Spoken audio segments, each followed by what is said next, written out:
Bonjour à tous. Donc aujourd'hui, c'est donc mon 111e cours avec Charles Jousseau. Je ne dirais qu'une seule chose, fantastique. Charles entretient maintenant de ce qu'il a été. Il s'avère que je vais devoir faire bientôt, si je puis dire, son profil, et je vais vous donner des éléments qui vont vous permettre, je ne dirais pas de lui ressembler, mais de comprendre la raison pour laquelle il arrive à s'inscrire dans une telle durée. Nous sommes face à un homme qui, au niveau du sous-cortical, la substance noire ainsi que, pardonnez-moi, le, le, le conditionnement et le renforcement chez Charles, entre guillemets, ne sont pas amplifiés. Ils ne sont pas amplifiés. Il s'avère que vous avez donc un effet ticket qui fait qu'au niveau, pardonnez-moi, donc de la substance noire, qui fait qu'il y a un renforcement, et donc au niveau de, certes, l'amygdale va délivrer de l'amygdale va délivrer donc de la dopamine, mais j'ai plus l'impression que pour moi c'est l'aire tegmentale ventrale va délivrer la dopamine. J'ai plus l'impression que pour moi c'est au niveau de l'amygdale. L'amygdale c'est la mémoire. La mémoire et le renforcement font que on est face à un mec qui n'est plus, comment vous dire, il n'est pas dans la volonté, il est dans le vouloir. C'est complètement différent. Il faut comprendre cette chose qui est fondamentale, c'est le fameux détail du diable dont je parle à chaque fois, et ce cours aujourd'hui m'a permis de comprendre ce qu'il en était. Si vous comptez sur la volonté, la problématique c'est le côté fluctuant de la volonté. Il s'avère que nous avons des variations qui sont communes et qui sont absolument normales. Par contre, le fait de vouloir fait que vous allez, si je puis dire, faire en sorte qu'il y ait, au niveau donc de l'aire tegmentale, au niveau de la substance noire, il va y avoir, je dirais, une amplification, voilà le terme que je cherchais, une amplification au niveau de la substance noire. Cette amplification au niveau de la substance noire fait qu'il va y avoir, si je puis dire, un focus qui va être d'autant plus conséquent, pour que ce soit d'autant plus visuel pour vous. Certaines personnes sont, comment vous dire, sont dans l'incapacité de s'arrêter de fumer. Il s'avère que vous avez donc des neurotransmetteurs qui sont, entre guillemets, démultipliés. Il s'avère que votre corps fabrique de la nicotine de façon naturelle. Mais lorsqu'on fume de la cigarette, la problématique, c'est que le corps, entre guillemets, va démultiplier les récepteurs nicotiniques. Et bien, dans le cas de Charles, rien de tout ça, rien, si je peux dire, pas de néfaste, mais que du positif. Il faut savoir qu'au niveau de la substance noire, chez Charles, entre autres, il y a une amplification.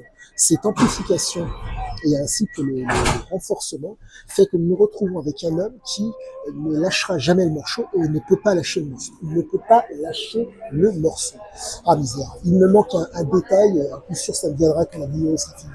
Mais pour faire simple, la substance noire sert d'élément amplificateur par rapport au renforcement.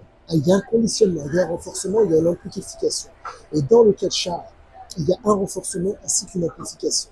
Et c'est pour ça que, si je puis dire, qu'il arrive, à son âge, 80 ans, à être toujours, si je puis dire, d'attaque pour faire la différence. Si je fais un parallèle, malheureusement hasardeux, comparaison n'est pas preuve.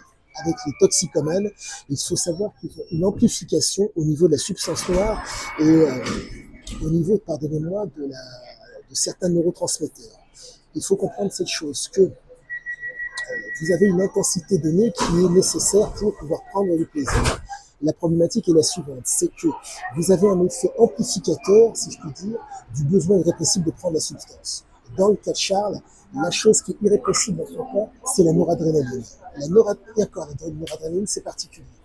Il s'avère que la noradrénaline ainsi que la substance noire qui va démultiplier les effets de la noradrénaline font qu'on se retrouve avec des gens qui ont besoin d'une intensité, de l'entretien et de maintenir. Mais l'âge venant, la noradrénaline est susceptible de baisser. Mais dans le cas de Charles, nous ne sommes plus face à, je dis bien, une volonté, mais un vouloir. C'est complètement différent. La volonté est susceptible d'être fluctuante. Le vouloir est, comment dire, est constant. Il y a ce que vous voulez et il y a ce qui vous fait plaisir, en un mot, pour que ce soit d'autant plus visuel par rapport au circuit de la récompense. Le circuit de la récompense permet, permet la vie. Vous avez donc, pardonnez-moi, donc manger, boire, avoir une libido, c'est propre au circuit de la récompense. Et ce circuit de la récompense fait qu'il y a un circuit d'apprentissage, un circuit, pardonnez-moi, pour le plaisir et un circuit pour la motivation. Charles n'est pas dans la motivation, il n'est pas, je dirais, il est plus dans le, pardonnez-moi si je peux dire, apprentissage, récompense.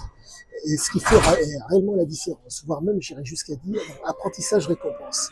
Il prend plaisir à ce qu'il fait, il n'y a aucun doute à cela. Mais j'ai l'intime conviction qu'il fluctue par rapport à ce qu'il pratique entre le plaisir de la récompense, le plaisir de pratiquer si vous préférez, et l'apprentissage par la pratique. Donc nous sommes vraiment, c'est un homme qui n'a pas de, entre guillemets, de volonté. C'est un vouloir apprendre, vouloir prendre plaisir à transmettre. Et c'est ce qui fait réellement la différence dans son, pour moi, dans cette continuité, dans cette longévité. Certes, il a adapté sa pratique.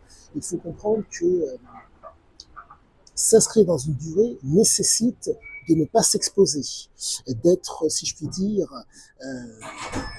comment dire, être en prise avec le réel et avoir une prise sur le réel, en amour, et de faire en sorte que comment vous dire, l'illusion de contrôle, que le déni de la réalité et que, pardonnez-moi, l'illusion de contrôle, le déni de la réalité et, excusez-moi, j'en ai un troisième que j'ai oublié,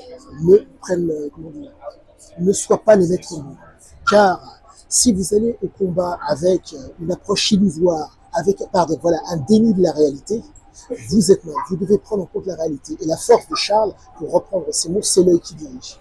J'ai eu la chance de travailler avec un des gamins d'un des assistants, et ça a été un plaisir. Le gamin doit avoir une dizaine d'années, et à force d'amener son gamin, le gamin, je dirais,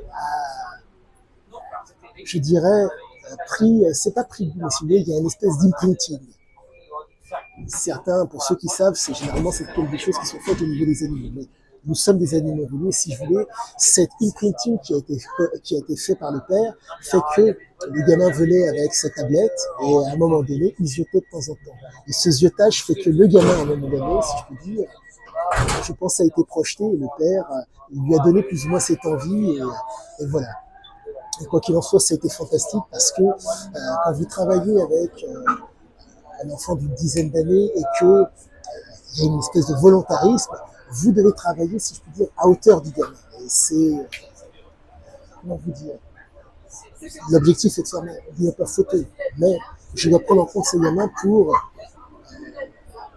en tant que je ne suis pas assistant, je ne suis pas instructeur, je ne suis pas professeur, je ne suis qu'un élève, mais c'est un assez honneur que de donner de sa personne, de prendre un coup pour voir ce qu'il en est. Car il faut comprendre que prendre le coup n'est pas une, si je puis dire, une preuve de faiblesse, mais une preuve d'intelligence. Pour reprendre les propos de Julio César Chavez, le mec en face de moi peut me casser la gueule, donc je lui casse la gueule à vous. Donc déconsidérer un enfant qui a une dizaine d'années, c'est extrêmement dangereux. Pour peu que l'enfant soit armé et que vous ne sachiez pas. Donc, quoi qu'il en soit, je ne dirais qu'une seule chose, la raison de la présence de cet enfant, c'est Charles. Il bonifie les hommes et il bonifie les hommes, si je puis dire, c'est proprement génial. Il s'avère que vous avez donc le bulbe rachidien, pour faire simple, le bulbe rachidien, le sous-cortical, l'imaginaire et le préfrontal. En un mot, la vision long-termiste, la vision du plaisir moyenne-termiste, moyenne-long-termiste, et vous avez l'animalité, l'instinct. En un mot, vous voyez, si je puis dire, l'objet du désir et le corps réagit. Et si je puis dire, où la chose qui vous a peur et le corps réagit. Et là, quoi qu'il en soit, je ne peux dire qu'une seule chose, merci à cet homme, merci, parce que la façon dont il a formé ces hommes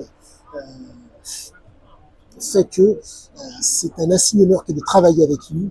Et au lieu de ça, pour vous la faire simple, toujours ces éléments qui pour moi c'est ce que je vois aujourd'hui, ne pas s'exposer,